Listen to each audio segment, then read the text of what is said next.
Hi, EEE 489 class. My name is Armand Villani, and this week I'll be introducing the Mission Transmission Weekly Progress Update.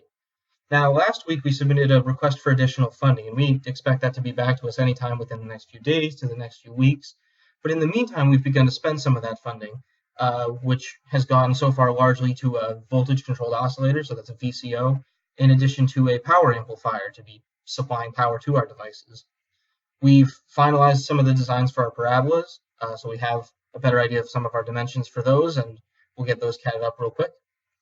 Additionally, we've begun to take steps towards a photolithography process to actually fabricate our antenna radiating elements for each of our receiving and transmitting dishes.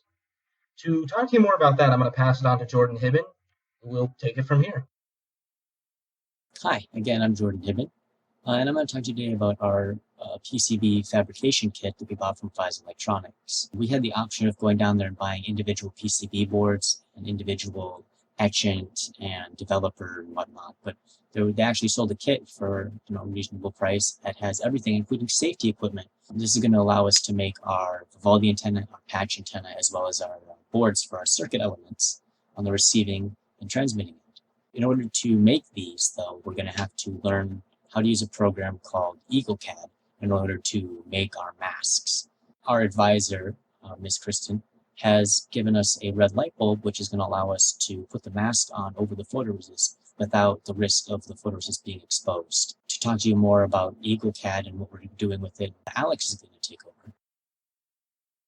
Oh, hello everybody in the EEE 489 class. I didn't see you come in. In previous videos, I've shown you some of the functional diagrams of how we expect our transmit and receive circuits to be designed.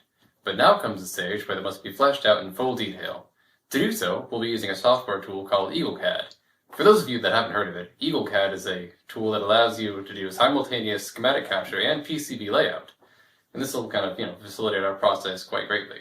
To the view screen on my left, you can see a sample of what EagleCAD is capable of.